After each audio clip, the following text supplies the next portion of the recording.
κοντρόλ. Καραγκούνης, ωραία τρίπλα και βγαίνει απέναντι στο Ζαχά. Ο Καραγκούνης ο οποίος θα πέσει κάτω, πέναλτι λέει ο Κάκος. Και για να δούμε τι κάρτα θα βγάλει στον Ζαχά. Νομίζω ότι είναι κίτρινη πάντως, γιατί ο Καραγκούνης δεν είχε την μπάλα στον άξονα, έβγαινε προς το πλάι. Κίτρινη, ναι, σωστό είναι αυτό. Σωστό.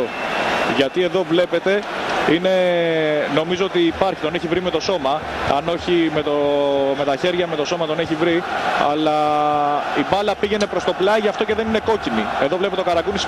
Τρίτο του πέναλτι στα play-off κόντρα στην ΑΕΚ. Είχε χτυπήσει 2 στο πρώτο μεταξύ τους μάτς πριν από 2 εβδομάδες. Αστόχησε ο Σαλβικίδης, ευστόχησε ο Γκάμπριελ. Για να δούμε τι θα κάνει τώρα ο Καραγκούνης.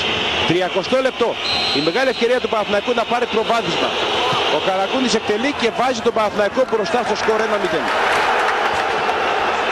Ο πρώτος που πήγε να αγκαλιάσει πάντως τον Καραγκούνη ήταν ο Ρουκάβινα, άρα το σχετικό επεισόδιο θεωρείται λήξαν. Ο Παναθηναϊκός, ο οποίος μετά το 15 λεπτό έχει πάρει τα ενία του αγώνα. Μέχρι τώρα ήταν 0-0 και 2-2 στις ευκαιρίες.